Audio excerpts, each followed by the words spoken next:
There seems to be the sentiment that it's really hard to either start or come back to Honkai Impact because out of all the Hoyoverse games, this one is actually very competitive and you're competing with other players.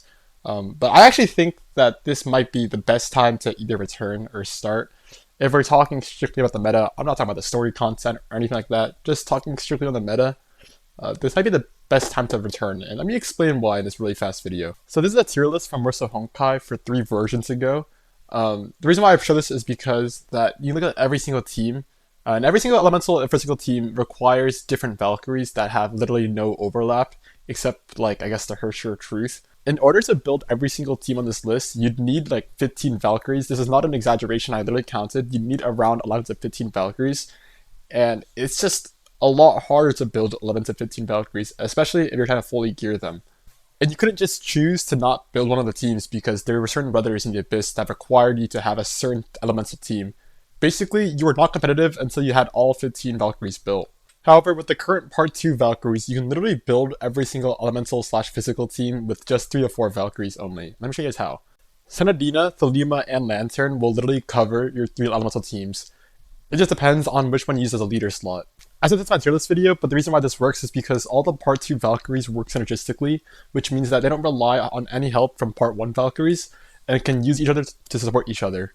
Throw in Songtre, and boom, you have all 4 teams covered with just 4 Valkyries. And if you're missing any of the Part 2 Valkyries, Coralie usually serves as a great replacement for them, and you can get all of her gears for free from the story. Basically, my point is that in the past, you'd have to build 15 Valkyries, whereas now you only have to build like 3 to 4 to become actually meta.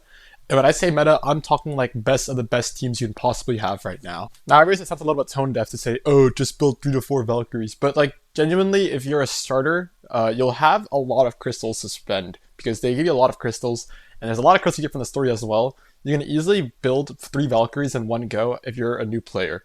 So for all the people that are asking in the comments that are missing like a few of the Part 2 Valkyries, my general rule right now is roll for the new Songtre battlesuit if you can, it's really good. And then after that, just try to pull 2 to 3 Part 2 Valkyries in the upcoming updates, preferably the new ones. I would not pull for any of the already released ones unless you have a lot of surplus crystals that you're willing to spend.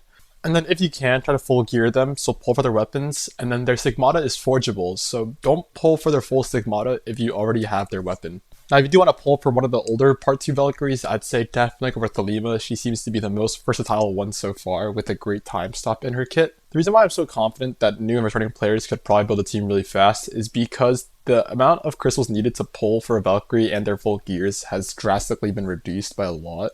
On average, you need about 110 rolls to fully gear a Valkyrie. However, there are some exceptions because you can get really unlucky. So for example, recently it took me 140 rolls to actually fully gear Joy of Deception.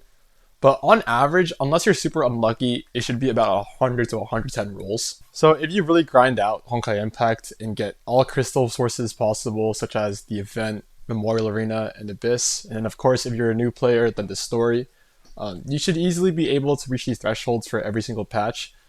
So I think if you just choose to get like 3 or 4 Part 2 Valkyries in the future that are all new, you will most likely have an actual meta team that is competing with other meta players. Now don't be too optimistic though, it's still a gacha game, so you can't just pull every patch like you want. You will most likely have to skip like 1 in every 3 patches and not pull for anything. But for the most part, I do not think that the meta is too hard to break through anymore. I think in the past I actually would have said that it's probably too hard to get into the meta, but with the introduction of Part 2 Valkyries, I think this is actually the easiest time to get into the meta. Also, once you're past the starter and returnee phase, and your crystal income drops a lot, you will have to be a lot smarter and decisive in choosing which Valkyries to pull for, because some are definitely better than others.